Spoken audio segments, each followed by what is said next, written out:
स्वागत है आप सभी का एसएससी क्लासेज में। आज हम प्रश्नावली 12.1 से जुड़े हुए सवालों को देखेंगे और इस क्रम में हमारा पहला सवाल सामने आता है। इसमें हमको त्रिज्या ज्ञात करनी है। आप देख पा रहे होंगे दो वृत्तों की त्रिज्याएं 19 और 9 सेंटीमीटर दिया है और किसी तीसरे वृत्त की त्रिज्या ज्ञात करनी है जिसकी परिधि इन दोनों वृत्तों की 19 और 9 सेंटीमीटर वाले वृत्तों की परिधियों के योग के बराबर है। यानी जो तीसरा वृत्त है जिसकी त्रिज्या हमको ज्ञात करनी है उसका परिधि इन दोनों त्रिज्याओं से बने हुए वृत्तों के परिधियों के योग के बराबर है। हालांकि अगर आपको ऐसे सवाल ऑप्शनल कहीं क्वेश्चन मिलते हैं तो आप सीधे इन दोनों त्रिज्याओं को जोड़ के भी आंसर कर सकते हैं। अगर परिधि योग के बराबर हो, दोनों की परिधियों का योग तीसरे परिधि के बराबर हो तो आप सीधे इन दोनों की त्रिज्याओं को जोड़ सकते हैं और वही आपका आंसर हो जाएगा। मतलब इस सवाल के लिए 19 और 9 28 सेंटीमीटर ही इस तीसरे वृत्त की त्रिज्या होने वाली है और इसको हम अभी देखेंगे भी। हमारा आंसर 28 ही आने वाला है। तो चलिए शुरू करते हैं। यहाँ दो वृत्त की त्रिज्याएं दे रखी हैं तो हम मान लेते हैं कि जो हमारा इन दोनों में पहला वृत्त ये है और दूसरा वृत्त ये है और ये हमारा तीसरा वृत्त है जिसकी त्रिज्या ज्ञात करनी है। तो हम लिखने वाले हैं कि माना पहले वृत्त की त्रिज्या, इसी बात को हम लोग लिखने वाले हैं कि माना पहले वृत्त की त्रिज्या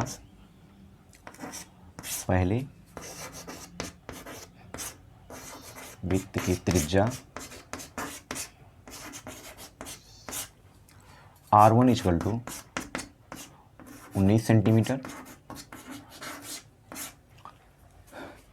तथा दूसरे वृत्त की त्रिज्या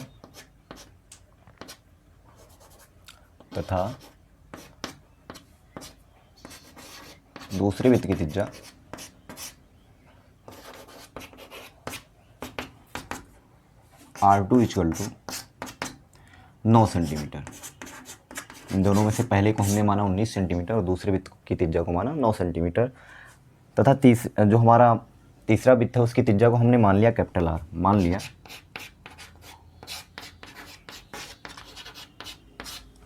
तीसरे वृत्त की त्रिज्या जो है तीसरे वृत्त की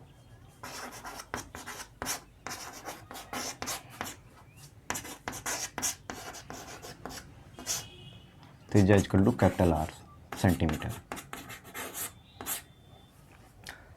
हमको पता नहीं इसलिए हम उसको कुछ मान सकते हैं, जैसे कि R मान लिया हमने कैपिटल R। आप कुछ और भी मान सकते हैं अगर मानना हो। फिलहाल हम त्रिज्या को R से दिखाते हैं इसलिए हमने इसको R मान लिया। अब आगे प्रश्न में एक संबंध दिया है, उसी संबंध का उपयोग करके हम सवालों को हल करते हैं। उसमें बोला है कि परिधियों का योग जो है इस अकेले तीसरे वृत्त की परिधि के बराबर है। तो हम बोलेंगे इस बात को या प्रश्नानुसार या अकॉर्डिंग टू द क्वेश्चन इसी को बोलते हैं, अन्यथा हम इसको बोल सकते हैं प्रश्न से।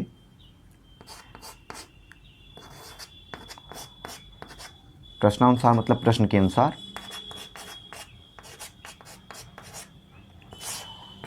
ये बातें प्रश्न से हैं, ये मतलब प्रश्न में दिया गया है कि पहले वृत्त का परिधि प्लस दूसरे वृत्त का परिधि,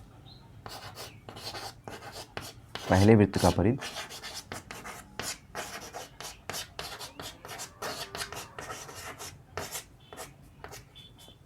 प्लस योग का मतलब यानी जोड़ना है, प्लस दूसरे वृत्त का परिधि बराबर तीसरे वृत्त का परिधि।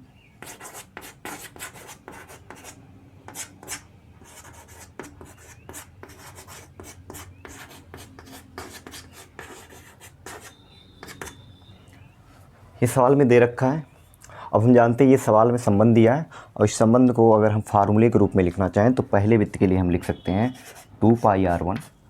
ये हमने अपनी तरफ से कुछ नहीं किया, ये हम पहले वृत्त के लिए हमने मान लिया पहले 2πr1 और दूसरे को हमने माना R2 यानी 2πr2 हो जाएगा दूसरे के लिए, प्लस 2πr2 और तीसरे को हमने माना है त्रिज्या कैपिटल R, तो इसलिए यहाँ होगा 2π इंटू कैपिटल R। यहाँ से आप देख पा रहे होंगे 2π सबके पास है, 2π सबके पास है और अगर हम 2π को हमारा यानी कटने वाला है, हम चाहे इसको यहाँ से दोनों पाई को कॉमन ले लें, उसके बाद वो 2π को इधर ले आएँ और उसको डिवाइड कर दें, 2π से 2π कैंसिल होके हट जाएगा और चाहे तो हम सीधे भी कर सकते हैं, यहाँ से ही बोल सकते हैं कि प्रत्येक पदों में हमने 2 पाई से भाग दिया। समीकरण के दो, ये एक समीकरण हो गया बराबर लगा, तो हम बोलेंगे समीकरण के दोनों पक्षों में दोनों पक्षों के प्रत्येक पदों में 2 पाई से भाग करने पर, तो देखते हैं क्या होगा। 2 पाई से प्रत्येक पदों में हम भाग देने वाले हैं। पहले हम सारे पद को अगली लाइन में लिख लेते हैं फिर से। आप चाहें तो यहाँ R1 R2 का मान रख सकते हैं। मान रखते वक्त आप गुणे का चिन्ह लगा लें।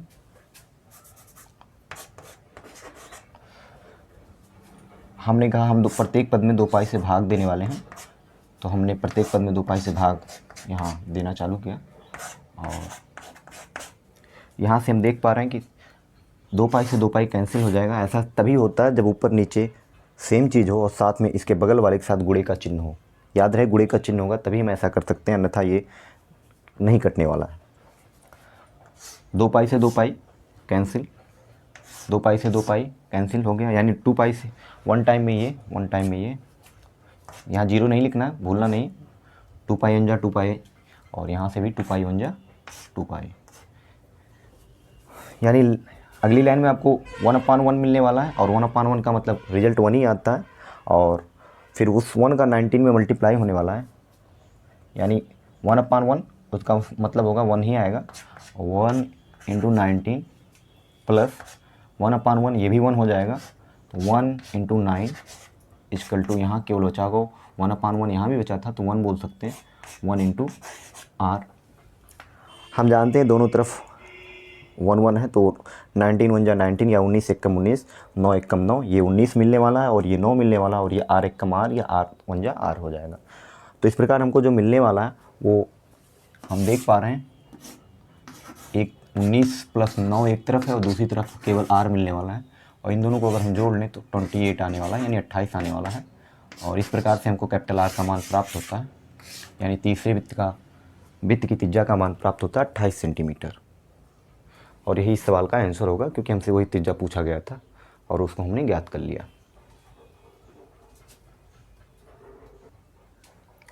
तो इस प्रकार हमने देखा कि अंत में जो मैंने कहा था, सीधे हम 19 9 को जोड़ के भी त्रिज्या बता सकते हैं अगर ऑप्शन में हो, और करके दिखाना तो आपको इसी प्रकार करना होगा सवाल को। मान लीजिए अगर ये ऑप्शन के अलावा अगर ऑप्शन में नहीं आता ये प्रश्न और इसको करना है पूरा सॉल्व, तो आप इस तरह ही करेंगे, अन्यथा 19 और 9 को सीधे जोड़ेंगे और 28 इसका आंसर होगा। ऐसे सवालों में आप और भी कर सकते हैं। ये सवाल आपका योगफल पे आधारित था। अगर इसी को अगर मान लीजिए कहीं 2 वृत्त की त्रिज्याएँ हैं और उनका अंतर दे रखा हो और उस पर भी क्वेश्चन बनेगा, तो आप घटा के भी आंसर कर सकते हैं, उसके बारे में हम बाद में बताएंगे। तो चलते हैं अब अगले क्वेश्चन की तरफ। तो अब आपके सामने दूसरा सवाल है। 2 वृत्तों की त्रिज्याएँ क्रम से 8 सेंटीमीटर और 6 सेंटीमीटर है। उस वृत्त की त्रिज्या ज्ञात करना है जिसका क्षेत्रफल इन दोनों वृत्तों के क्षेत्रफल के योग के बराबर है। कौन से 2 वृत्त हैं? ये वृत्त और ये वृत्त, इन दोनों के क्षेत्रफल का योग निकाल लेंगे, और वो कह रहा है तीसरे वृत्त के क्षेत्रफल के योग के बराबर है। तो इस सवाल को भी आप अगर ऑप्शनल अगर कहीं मिलता है तो आप कर सकते हैं, और इस तरह आप तीसरे वृत्त की त्रिज्या मान लीजिए कैपिटल R है, एक लाइन में ऐसे भी कर सकते हैं, पहले वृत्त का वर्ग त्रिज्या का वर्ग, पहले वृत्त की त्रिज्या का वर्ग प्लस दूसरे वृत्त की त्रिज्या का वर्ग। ऑप्शन आएगा, अगर ऑप्शनल होता आपके सामने ये क्वेश्चन तो आप ऐसे भी कर सकते हैं, सीधा इसका रिजल्ट आएगा वो त्रिज्या के बराबर होगा जो पूछ रहा है। तो हम तीसरा ये करने वाले हैं, R1 को मान लेते हैं हम 8, R2 को हमने मान लिया 6, इन दोनों में से, और इनका वर्ग अगर आप देखेंगे तो क्या होगा, ये 64 और ये 36 है, और दोनों को अगर हम जोड़ देते हैं तो ये हो जाएगा आपका 100, और इसका वर्गमूल जो होगा आपको पता होगा, जब आप करेंगे 2 × 2 × 5 × 5, 2 दूना 4, 5 20, 25 100। ध्यान से देखिएगा, इसको एलसीएम अभाज्य गुणनखंड विधि से इसको हम करेंगे तो 100 इसी प्रकार से हमको 2 2 5 5 मिल जाएगा। और वर्गमूल है, चूँकि करनी का चिन्ह है तो हमको यहाँ जोड़ा लगाना है, यहाँ से 1 2 बाहर आएगा और 1 5 बाहर आएगा, ऐसे में करनी हट जाएगी। जब 2 बार का 2 एक बार हो गया और 2 बार का 5 एक बार हो जाता तो एक करनी हमारी हट जाती है। और इस प्रकार देखेंगे 2 गुणी 5 यानी 10 हमारा आंसर होगा इस सवाल के लिए, अगर ऑप्शनल आता है। हालांकि ये काम हम मुँह से भी कर सकते हैं, लिखने में लंबा है लेकिन मुँह से बोलने में आसान होगा। 8 का वर्ग सबको पता होता है 64 और 36 100 होता है, 100 का वर्गमूल 10 होता है। अगर आप थोड़ा फास्ट कैलकुलेशन करेंगे तो आपको पता होगा। और अगर अन्यथा इसको इस तरह भी समझ सकते हैं, अगर इसको हम पाइथागोरस के तौर पे समझें और इसको हम कर्ण मान लेते हैं, तो ये एक ट्रिपलेट होता है और जहाँ लंब कण आधार का एक संबंध होता है 6 8 10, 6 8 10। जब 6 पता है आपको, 8 पता है, तो तीसरा हमारा 10 ही हुआ। इसको ट्रिक के तौर पे देख सकते हैं, लगाने की भी ज़रूरत नहीं, वर्गमूल करने की भी ज़रूरत नहीं है। और ये कहीं ना कहीं कर्ण भी ऐसे निकलता है, कर्ण का वर्ग जो होता है बाकी साइडों के वर्गों के योग के, और उसको योग निकाल कर उनका वर्गमूल निकाल लें तो हमको वर्ग कर्ण प्राप्त हो जाता है। तो अगर पाइथागोरस का ट्रिपलेट लगाते हैं तो 6 8 के साथ 10 आता है, 3 5 के साथ, सॉरी 3 4 5 होता है एक ट्रिपलेट। तो 3 में 2 जुड़ा, 3 का गुणा 2 में हुआ तो 3 दूना 6, 4 का गुणा 2 में हुआ 8, 5 का गुणा 2 में हुआ 10। इसी का यानी इसी में 2 का गुणा किया। और 3 4 5 आप जानते होंगे एक पाइथागोरस ट्रिपलेट है, इसी का थोड़ा बदला हुआ रूप है 6 8 10। एक और ट्रिपलेट इसी आधार पे आप बना सकते हैं, जैसे कि 3 त्रिक का 9 और 4 तियाँ 12 और 5 तियाँ 15। ये तीनों इसी पे, ये तीनों का आधार जो है मेन ये है। इसमें 3 का गुणा किए 9, 4 में 3 का गुणा हुआ, मतलब प्रत्येक में 3 का गुणा करने पे ये चीज़ मिल जाती है। तो हालांकि हमको ये ट्रिक से करना है, और सॉरी ट्रिक से नहीं करना है, हमको इसको हल करना होगा। तो उसको देखते हैं कैसे किया जाएगा।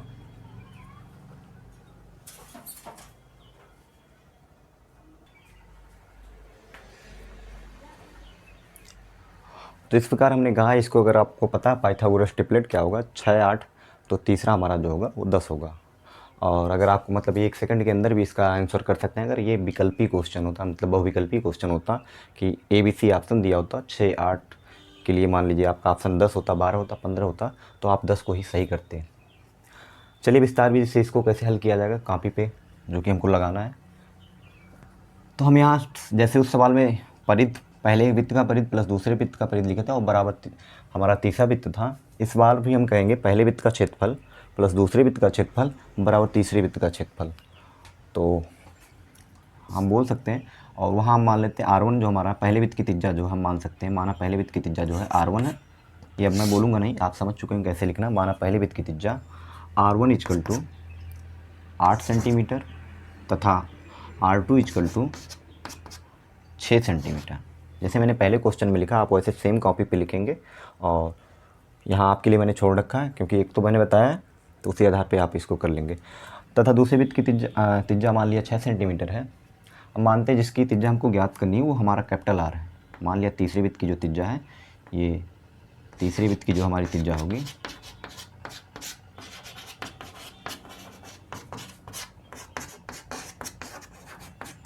ये कैपिटल R है। और अब हम सवालों को देखेंगे। जो प्रश्न कहता है हमारा, प्रश्नानुसार क्या होने वाला है, प्रश्नानुसार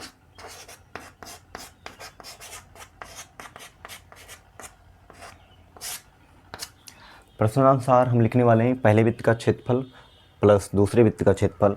और हम जानते हैं क्षेत्रफल को हम पाई R1 से, हमारा हिंदी लिखने से मतलब नहीं, हमारा पाई R1 से मतलब होता है। तो हम मान लिख भी लेते हैं, माना पहले वृत्त का क्षेत्रफल प्लस दूसरे वृत्त का क्षेत्रफल बराबर तीसरे वृत्त का क्षेत्रफल। अंत में हमको ये करना ही करना है कि पहले वृत्त का क्षेत्रफल मतलब पाई R1 का स्क्वायर, पहले वृत्त का क्षेत्रफल ये होगा। पहले वृत्त के लिए पहली त्रिज्या, दूसरे वृत्त के लिए हमने दूसरी त्रिज्या यहाँ रखना होगा, पाई R2 का स्क्वायर। ये 2 का घात याद रहे इसी पे रहता है, केवल त्रिज्या पे, बराबर तीसरे वृत्त का क्षेत्रफल पाई R स्क्वायर। यहाँ मैंने हिंदी में नहीं लिखा, पहले वृत्त का क्षेत्रफल प्लस दूसरे वृत्त का क्षेत्रफल और तीसरे वृत्त का क्षेत्रफल, वो आप समझ चुके होंगे। अगर लिखना चाहें तो जैसे मैंने पहले सवाल के लिए किया, सेम उसी सवाल पे है, बस यहाँ परिध की जगह क्षेत्रफल दे रखा है, बस फार्मूला का अंतर है। यहाँ अगर हम देखें, यहाँ भी हमको दिख रहा है पाई इसके पास है, पाई इसके पास है और पाई इसके पास है। तो यहाँ पाई कह सकते हैं सबके पास है। यहाँ भी आप चाहें तो पाई से सभी प्रत्येक पदों में भाग दे दें, प्रत्येक पद में पाई से भाग दे दें, अथवा ये कह लें कि हाँ वहाँ से पाई निकाल लिया कॉमन, फिर अगली बार इस पाई को इधर ले आए, पाई ऊपर नीचे हो गया, बाहर वो कट गया। तो मुझे आसान लगता है, मैं इस तरह करता हूँ। पाई से मैंने क्या किया, अगली लाइन में मैं करने वाला हूँ, मतलब पाई R1 स्क्वायर। R1 का मान अब हम रख लेते हैं, R1 का मान पता 8 है, और 8 के ऊपर कोष्टक है और कोष्टक के ऊपर 2 है, प्लस पाई, यहाँ से पाई आया, आर ये कोष्टक था, कोष्टक हो गया। R2 का मान हम देखो 6 रखे हैं, तो हमने R2 का यहाँ 6 ले लिया। और ये हमारा 2, यहाँ भी पाई, और यहाँ ये हमारा, इसका मान हमको पता नहीं इसलिए हम रख नहीं सकते।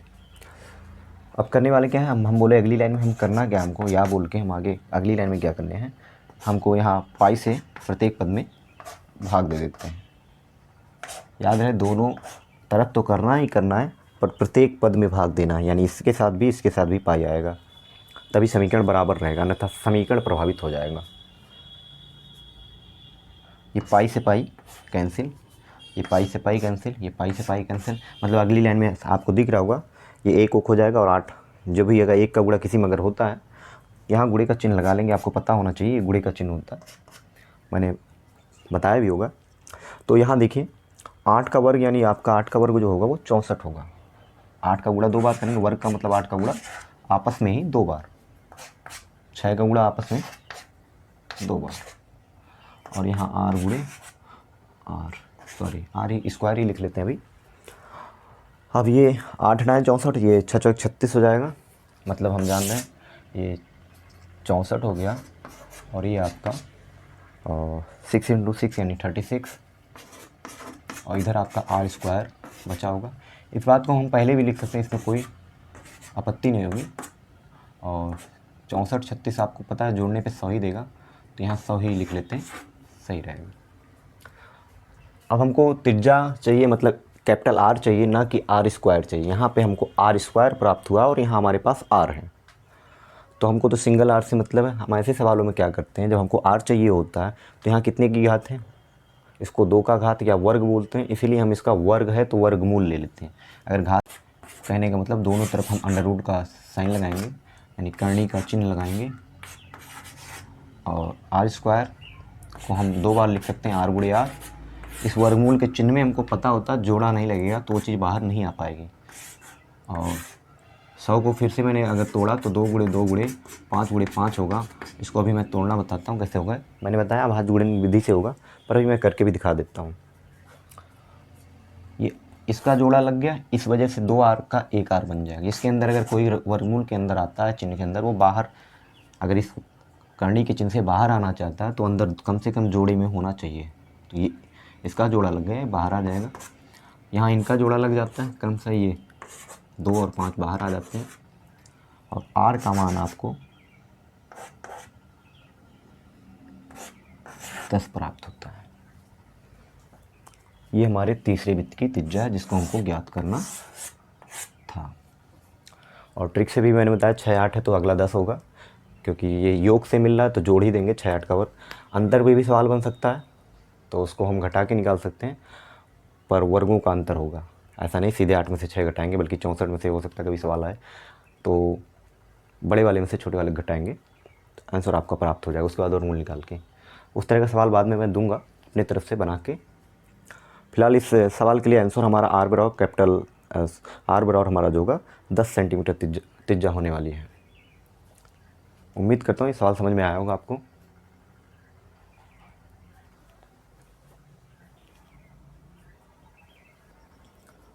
तो चलिए चलते हैं अगले सवाल की तरफ, और जो कि आपके सामने लिखा हुआ है।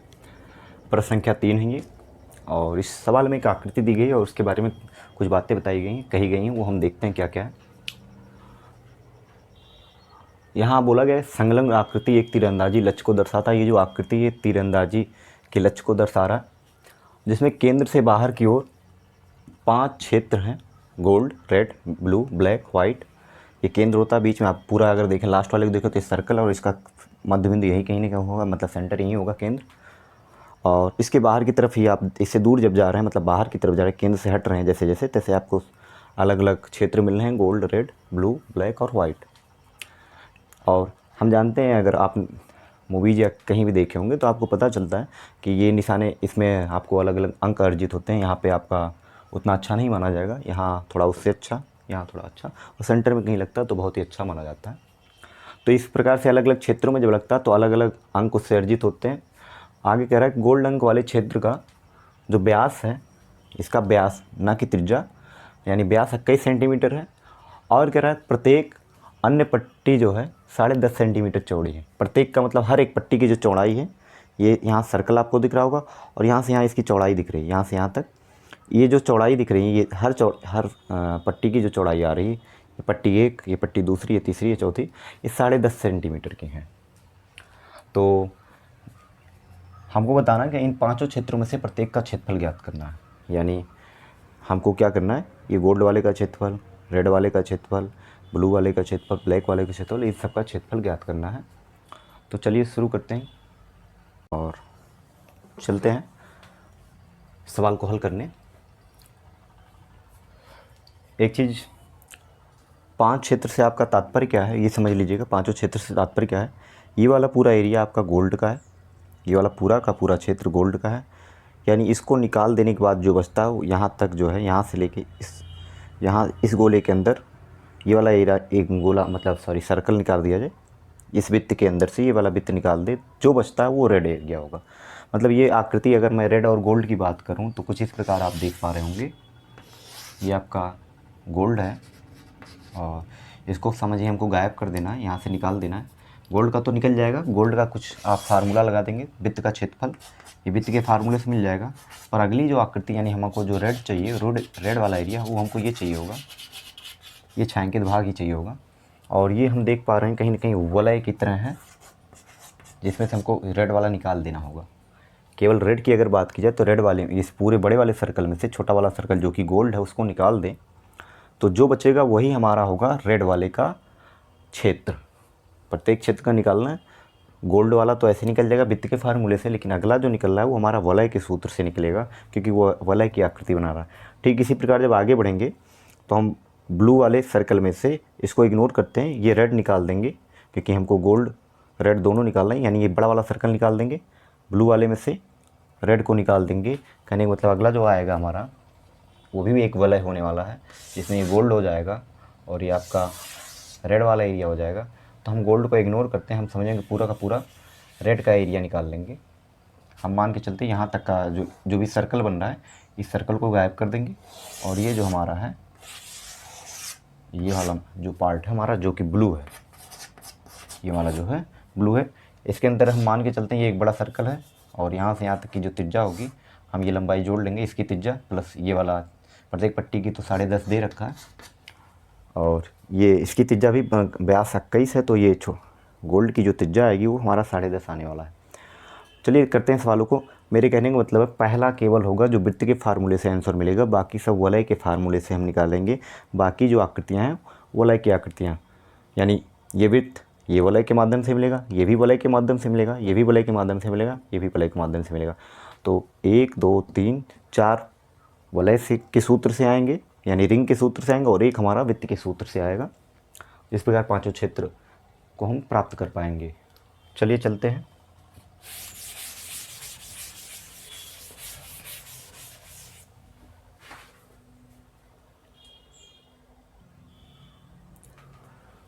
तो गोल्ड का व्यास दे रखा था हमारा, जो गोल्ड का व्यास था वो दिया था, व्यास हमारा 21 सेंटीमीटर दिया था, जहाँ से हमको त्रिज्या प्राप्त हो जाएगी। ये हमारा व्यास था गोल्ड का, कहने मतलब ये गोल्ड का व्यास था, 21 सेंटीमीटर दे रखा था। त्रिज्या हमको मिलेगी यहाँ, व्यास का आधा होता है हम जानते हैं, त्रिज्या जो होता है व्यास बटे 2 होता है, व्यास बटे 2 होता है, यानी 21 बटे 2 हो जाएगा। इस प्रकार हमको 10.5 मिल जाएगा। हालांकि हम 21 7 से कटने वाला नंबर है तो हम इसको ऐसा 21 बटे 2 रखते हैं, सवालों में कैलकुलेशन करने में मदद देगा। तो चलिए गोल्ड का जो हमारा गोल्ड वाला जो क्षेत्र है उसका जो एरिया होगा, गोल्ड वाला जो क्षेत्र है, गोल्ड का क्षेत्रफल जो आएगा, मतलब गोल्ड क्षेत्र का जो क्षेत्रफल आएगा वो हमने कहा एक कहीं ना कहीं इसमें कुछ ऐसा नहीं बाहर का चीज़, ये पूरा का पूरा आकृति जो ये गोल्ड का क्षेत्र है और ये कहीं ना कहीं पूरा एक सर्कल बन रहा है, और यानी उसका क्षेत्रफल जो होगा सर्कल के क्षेत्रफल का बराबर होगा, यानी सर्कल के क्षेत्रफल के बराबर होगा। लेकिन जहाँ त्रिज्या हमारी 21 बटे 2 होने वाली है। वृत्त का क्षेत्रफल जो होगा हमारा पाई r² होता है, यानी पाई गुणित त्रिज्या का स्क्वायर होता है 21 बटे 2, हमने वीडियो में बताया पिछले वाले। और पाई का मान हमको पता है 22/7 रखना है हमको इस सवाल में, और 22/7 रखते ही 21/2 को आप 2 बार लिख लें। यहाँ 7 से ये 3 टाइम में कट जाएगा, 7 3 21 बोलते हैं हम लोग, और 2 1 2 और 2 1 यहाँ 22। तो यहाँ हम देख पा रहे हैं ऊपर, यहाँ मैं नोट कर लेता हूँ, 11 बचा है जिस, और 3 बचा है, और 21 बचा है। नीचे 7 कट गया पूरा, 2 कट गया, केवल 1 2 बचा है। तो 11 और 3 33 हो जाएगा अगली लाइन में, और 33 × 21/2। ये 21/2 को आप 10.5 रख लें, मतलब काट के देखिएगा तो आएगा 10.5 आएगा। और अब गुणा कराने पे करते हैं गुणा आपका, ये आप कहीं रफ वर्क भी कर सकते हैं, अन्यथा ऐसे आप करें 3 × 5 = 15, और 15 ये हासिल हो गया 1, 3 × 3, और फिर आपका 315 आएगा, और 5 1 6 हो गया, और 3 1 4 हो गया 3। पॉइंट एक स्थान पे था तो पॉइंट आप एक स्थान पे लगाएंगे, यानी इसका आंसर 346.5। और क्षेत्रफल है तो अगर ये सेंटीमीटर में था तो यहाँ हम लिखेंगे वर्ग सेंटीमीटर, क्योंकि क्षेत्रफल हमेशा वर्ग सेंटीमीटर या वर्ग मीटर होता है, मतलब वर्ग तो रहेगा ही रहेगा, बगल वाला भले सेंटीमीटर मीटर हो, उससे हमको वो सवाल तय करेगा उसमें सेंटीमीटर दिया कि मीटर दिया। तो आपका जो ये पहले गोल्ड क्षेत्र का जो क्षेत्रफल, गोल्ड क्षेत्र का क्षेत्रफल जो आया πr² यानी वृत्त की मदद से आया, और वो 346 आया 0.5। चेक भी कर लीजिए, गुणा सही होगा, 33 दहियम 330 होगा, और 333 का आधा आपका 16 दूना 32 16.5 होगा, तो 330 में ये जुड़ेगा 46.5, सही है। आगे आप देख लीजिए, जो हमारा हमने कहा रेड वाला एरिया, जो हमारा रेड क्षेत्र होगा वो हमारा कहीं ना कहीं ये एक वलय बना रही पूरी आकृति। अगर हम देखें इस रेड वाले में से हमको ये गोल्ड निकालना होगा, क्योंकि केवल गोल्ड हमको चाहिए, ऐसा नहीं रेड प्लस गोल्ड चाहिए, हमको केवल गोल्ड चाहिए, ना कि रेड प्लस गोल्ड चाहिए। तो इसे हम मिटाते हैं अगले के लिए, क्योंकि वलय निकालना हमको। और हमारा जो ये रेड वाला रेड क्षेत्र का जो क्षेत्रफल होगा, रेड क्षेत्र का जो क्षेत्रफल होगा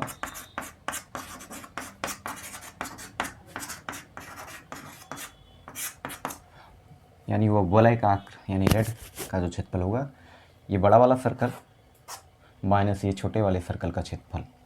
यानी अगर बड़े वाला अगर हम देख पा रहे हैं, ये मैंने बताया एक वलय बनेगा, इसमें यहाँ की त्रिज्या और एक यहाँ की त्रिज्या मायने रखती है।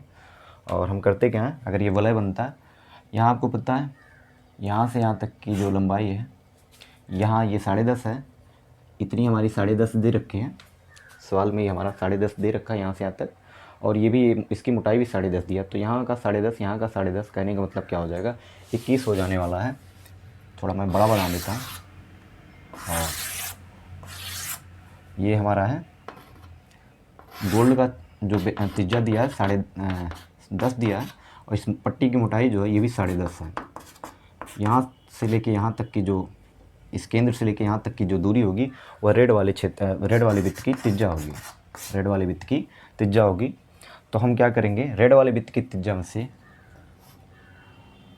यानी पाई आर का मान हम ले लेते हैं यहाँ 10.5 आपको पता होना चाहिए 21 होगा, 21 का स्क्वायर माइनस ये गोल्ड वाला निकाल देंगे, पाई गुणे आपका गोल्ड का 21/2 हो रहा था रेडियस, यहाँ हमने निकाला था 21/2 गुणे 21/2।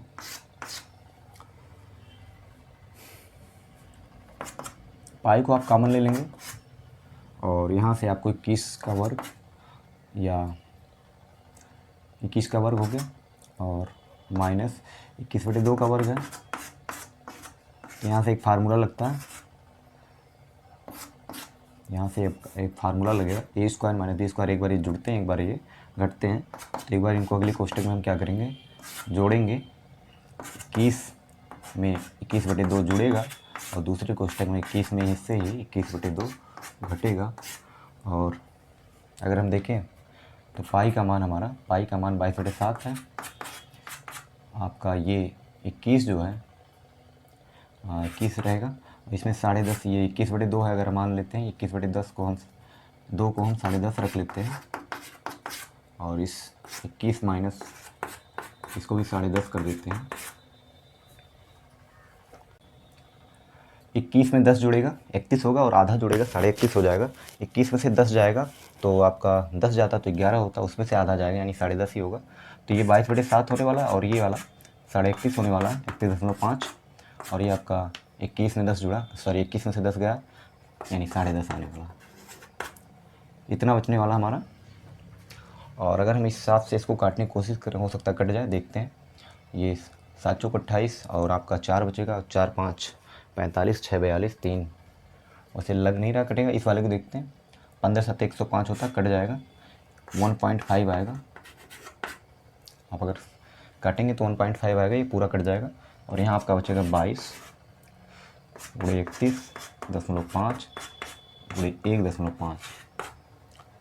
इनका गुणा कर लेना हमको और हम यहाँ इसका गुणा कर लेते हैं। आपका 22 और 15 का गुणा जो होगा 220 में 110 जोड़ेंगे, हमारा कितना आएगा? 220 में अगर हम 110 जोड़ते हैं तो 330 यानी 33 आएगा, क्योंकि दशमलव एक स्थान पर लगेगा। 22 और मैंने 1.5 का गुणा कराया तो हमको 33 मिला और 33 गुणे आपका 31.5 बचेगा अगली लाइन में। यहाँ से 22 और 15 का जब गुणा करेंगे यानी 22 डेढ़े 33 होगा और बचा आपका 31.5, उसका गुणा करना है हमको। हम जानते हैं इसका जब गुणा होगा ये 3 तिक्का 945 हो जाएगा, यानी रफ वर्क हम करेंगे।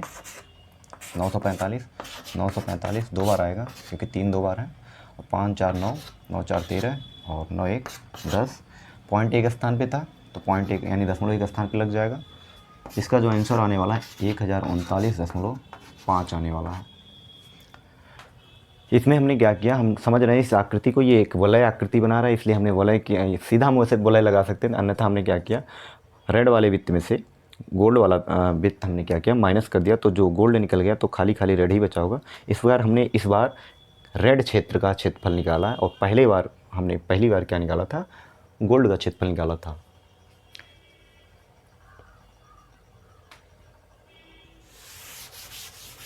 तो इसका आंसर ये होगा। अगला देखते हैं कौन सा क्षेत्र है हमारा, ब्लू वाला, उसको करते हैं।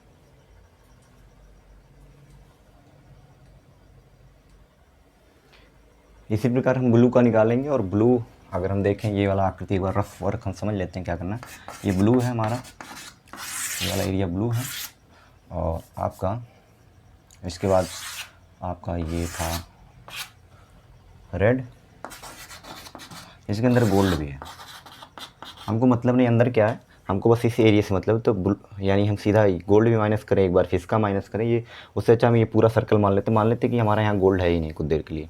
हम मान लेते हैं पूरा का पूरा ब्लू था, जो भी होगा चाहे रेड निकालूँ चाहे गोल्ड निकालूँ, मिला जुला कि ये एरिया मुझको निकालना है। तो हम ऐसा मान लेते हैं, एरिया तो कलर से हमको मतलब नहीं, जगह तो वही इतना लेगा, चाहे ये कलर रेड होगा चाहे गोल्ड होगा, तो ये एरिया तो ये पूरा एरिया में निकालना है। गोल्ड कलर बदलने से क्षेत्रफल, मतलब कहने का मतलब अगर मैं रेड मान लेता हूँ तो इससे कोई फ़र्क नहीं पड़ने वाला है। हम ऐसा कर सकते हैं। हमको क्या चाहिए इस बार, फिर हमको ये चाहिए यहाँ से यहाँ तक की दूरी यानी त्रिज्या चाहिए, और ये अंदर अंतः त्रिज्या चाहिए, अंदर आंतरिक त्रिज्या चाहिए, और ये बाह्य त्रिज्या। तो हमने देखा यहाँ 10.5 था, यहाँ 10.5 हो गया, 10.5 में 10.5 जुड़ा यानी 10.5 में 10.5 जुड़ा तो 21 आया। फिर इस बार भी हमारा ये 21 में 10.5 जुड़ेगा तो आएगा आपका 31.5। ये वाला जो है हमारा आ रहा है 31.5 आएगा। 21 में 10 जुड़ा 31, हाँ। और ये वाला हमारा जो आ रहा है ये आपका 10.5 अंदर था और 10.5 ये यानी 21 पूरा होगा। यहाँ से यहाँ तक की जो आंतरिक त्रिज्या होगी ये 21 होगी। और हम वलय का सीधा अगर सूत्र लगा दें तो ब्लू का क्षेत्रफल ब्लू क्षेत्र का जो क्षेत्रफल निकलना है वो निकल जाएगा। ब्लू क्षेत्र का क्षेत्रफल हमारा जो होना चाहिए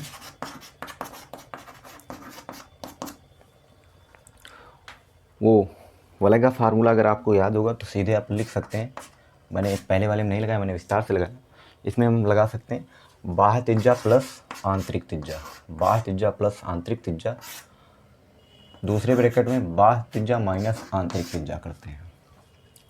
ध्यान से देखिए, आर प्लस आर, यहाँ आर जो होता है बाह्य त्रिज्या होती है, बाहर बाहर वाला बड़ा होता है, बड़े वाले में से बड़े में छोटा जुड़ता है और बड़े में से ही छोटा घटता है, ये ध्यान रखेंगे, कहीं छोटे में से बड़ा नहीं घटाएंगे। तो अब क्या होगा, यहाँ हम रख लेते हैं पाई को, अभी साइड में रखते हैं, बाद में 22/7 रख लेंगे जब ज़रूरत होगी।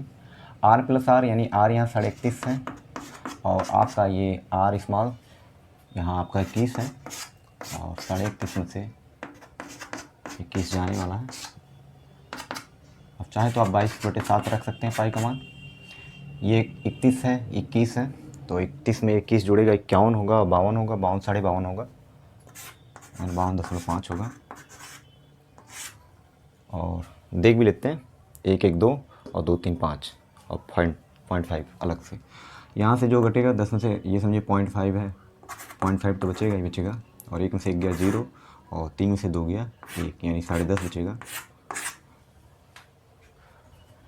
फिर इस बार 7 से 105 को काट सकते हैं, अगर ये 105 होता तो 15 7 105 होता है, हम यहाँ यानी 60 डेढ़े 10.5 बोल सकते हैं। ये हो गया आपका 7 से 1.5 बार में पूरा भाग जाएगा, इसमें कट जाएगा, मतलब आपका बचा होगा 22 और 7 में 52.5 यानी 52.5 गुणे 1.5, फिर 22 डेढ़े 33 होगा, 22 डेढ़े 33 होगा। और 33 में हमको करना क्या है, 52.5 का मल्टीप्लाई करना है। तो हम यहाँ रफ कर लेते हैं, मतलब गुणा कर लेते हैं, यहाँ पे ऐसे रखेंगे 52 पॉइंट ऊपर 5 और ये 33 ऐसे करेंगे। यहाँ क्या होगा, 5 या 1500 25 75 1575, दोबारा ये चीज़ रिपीट होगा, 7 5 12 7 5 12 1 13 और 5 1 6 1 7 और 1 पॉइंट एक स्थान पे था तो पॉइंट यहाँ एक स्थान पे रहने वाला है।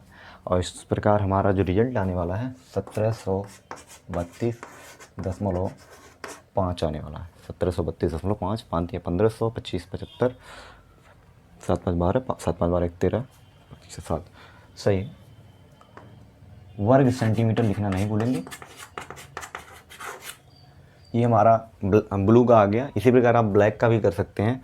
अगर हम ब्लैक का निकालेंगे, बस ये होगा कि हर बार 10.5 जुड़ेगा, यानी इस 31 की जगह पे यहाँ हम इस बार आर लेने वाले हैं। बाह्य त्रिज्या जो हमारा होगा, यहाँ ब्लू की जगह ब्लैक लिखेंगे और हम जान चुके हैं कि आर का मान जो होगा 31 में 10.5 जोड़ने पे मिल जाएगा। 31.5 में ही इस यहाँ तक की त्रिज्या तुमको पता है, ब्लू तक की 31.5 है, इसमें अब यहाँ तक की त्रिज्या चाहिए, ये दूरी हमको पता है, यहाँ तक तो हमको पता 31.5 है, ऊपर का 10.5 है, उसमें जुड़ जाएगा तो ब्लैक की त्रिज्या मिल जाएगी। इस बार बाह्य त्रिज्या हमारा ब्लैक तक होगा, यानी 31 ये जुड़ेगा। मतलब मेरा कहने का मतलब ये है, ये आपका इस बार हम ब्लू तक घटाएंगे और मान लेते हैं अंदर का पूरा ब्लू है, बाकी चीज़ें क्या थी उससे हमको मतलब नहीं है। जो आपका ये बनने वाला है ये ब्लैक है, तो ब्लैक की त्रिज्या क्या होगी, ब्लू की त्रिज्या तो पता है आपको 31.5 थी, मैंने पिछले अभी निकाला इस वीडियो में। तो यहाँ पे हम देखेंगे 31.5 ये था और ये मोटाई ये चौड़ाई जो है 10.5 दिया है। तो 31 में 10.5 जुड़ेगा, देखते हैं क्या होगा। 31 10 41 होगा और 5 ये 42 हो जाएगा, 42.0। बाह्य त्रिज्या ये मिल जाएगी। आंतरिक त्रिज्या जो स्मॉल आर से हम लिखने वाले हैं वो हमको पता है 31.5 ही होगी। इस बार हम पूरा का पूरा ये मान के चलेंगे ब्लैक वाले में से ब्लू तक, यानी ब्लू तक घटा देंगे। मान लेंगे अंदर क्या है उससे मतलब है कलर से क्या होगा, ये पूरा जगह सेम प्रोसेस फिर से करने वाले हैं और 31.5 रख सकते हैं। बस इस सवाल में हमको क्या करना है, वैल्यू चेंज करना है और आंसर आपका कैलकुलेशन वही होगा। तो आपका यहाँ कितना हो गया, हाँ 42 था और आपका ये प्लस 31.5 और ये आपका 42 में से क्या होगा, माइनस हो गया 31.5 और आगे का ये जो होगा 42 और 31 अगर जोड़ेंगे 40 73 और 3 73 73.5 हो जाएगा। और एक बार देख लेते हैं 40 73 और 3 73.5 और यहाँ का देख लेते हैं 0.0 हो गया, 5 5 10 और 1 1 2 3 1 4, सही है सारी। तो अब आगे बढ़ते हैं। यहाँ देखिए 42 में से 31.5 जाएगा, चूँकि इन दोनों का अंतर हम बाह्य वाले में से आंतरिक वाले को घटा रहे हैं, तो बाह्य वाले में से अंदर का जो घटाएंगे तो कहने का मतलब ये है कि यही मोटाई निकल के आएगी, यानी वो 10.5 आएगा। ये बार बार फिक्स आएगा, ये जो हमेशा इसका मान हमेशा इस r plus r minus R का मान 10.5 ही आने वाला है। ये अंतर है दोनों का, तो यहाँ इसमें घटाने की जरूरत नहीं, 10.5 आएगा। फिर ये फिर वही देगा, 7 से काटेंगे 1.5 देगा, बस ये वाला डाटा चेंज होता रहेगा, मतलब एक डाटा ही चेंज होगा, बाकी ये चीज़ें कॉमन मिलने वाली है आपको बार बार। ये वाला आपका चेंज होगा और यहाँ भी वही बात होगी।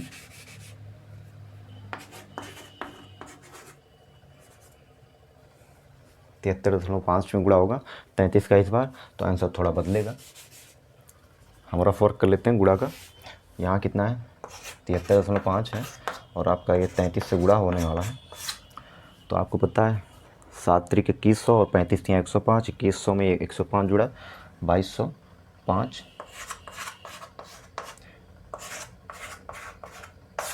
5 5, ये हो गया आपका 2, ये हो गया 2 2 4 और ये हो गया 2।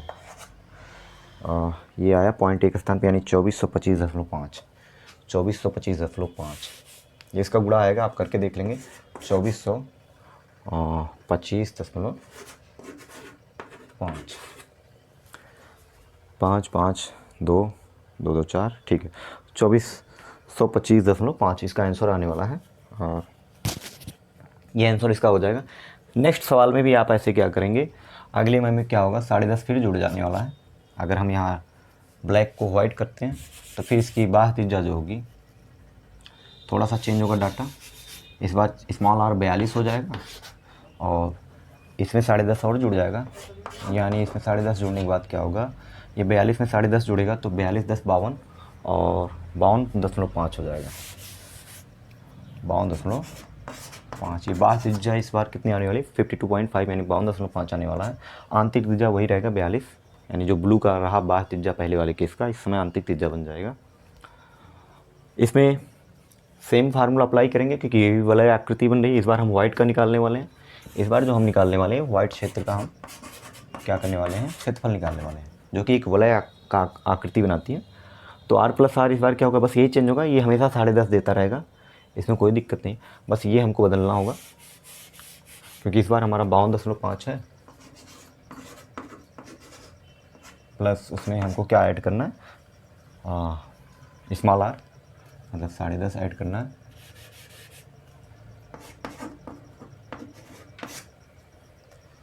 बाकी का जो भी है, ये जो भी हम रखेंगे यहाँ 52.5 और ये आपका 10.5, सॉरी 10.5 नहीं, ये आपका होगा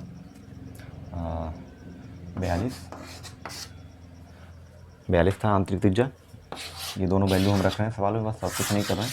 फार्मूला सेम अप्लाई हो रहा है, r प्लस r वाला और r माइनस r वाला इंटू पाई वाला।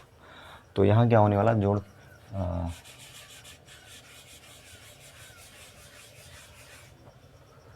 तो देखते हैं, सॉरी ये r होगा यहाँ 42 है,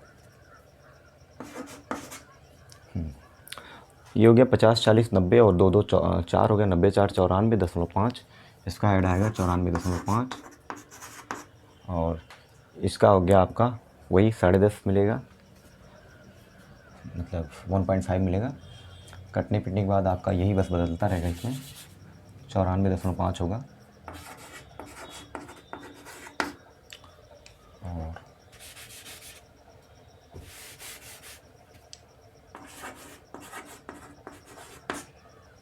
94.5 हो गया। और आप यहाँ गुणा कर सकते हैं 94.5, ये ऐसे ऊपर नीचे लिख के कॉलम मेथड से, स्तंभ विधि से यहाँ आप करेंगे तो ये 3 9 27 और 45, तो यहाँ आपको 135 होगा, और यानी 2700 हमने बोला और 135 बोला, 2835 यहाँ भी होगा।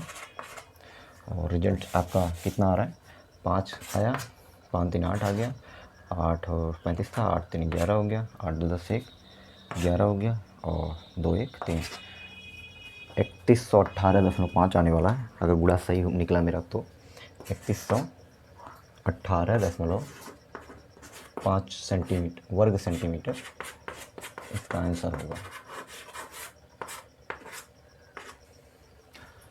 ये आपका था 94.5 और ये गुणा देख लीजिएगा, सही होगा तो मतलब इसका जो गुणनफल आएगा वही हमारा आंसर होगा। और ये हमारा तीसरा सवाल था जिसमें दो तरह की आकृतियाँ बनी थी, एक तो वृत्त, दूसरा बार बार वलय बन रहा था। उसमें हमको बाह्य त्रिज्या और आंतरिक त्रिज्या पता करना होता था, जिसको 10.5 जोड़ जोड़ के हम बाह्य त्रिज्या प्राप्त करते थे। और पिछली वाली की जो बाह्य त्रिज्या होती थी अगले वाले के लिए वो आंतरिक त्रिज्या का काम करता था। जैसे कि 42 पहले वाले, इससे जस्ट पहले ब्लू वाले में, सॉरी ब्लैक वाले में आपका बाह्य त्रिज्या था, लेकिन यहाँ आंतरिक त्रिज्या का काम कर रहा है। उम्मीद करता हूँ सवाल आपको समझ में आया होगा।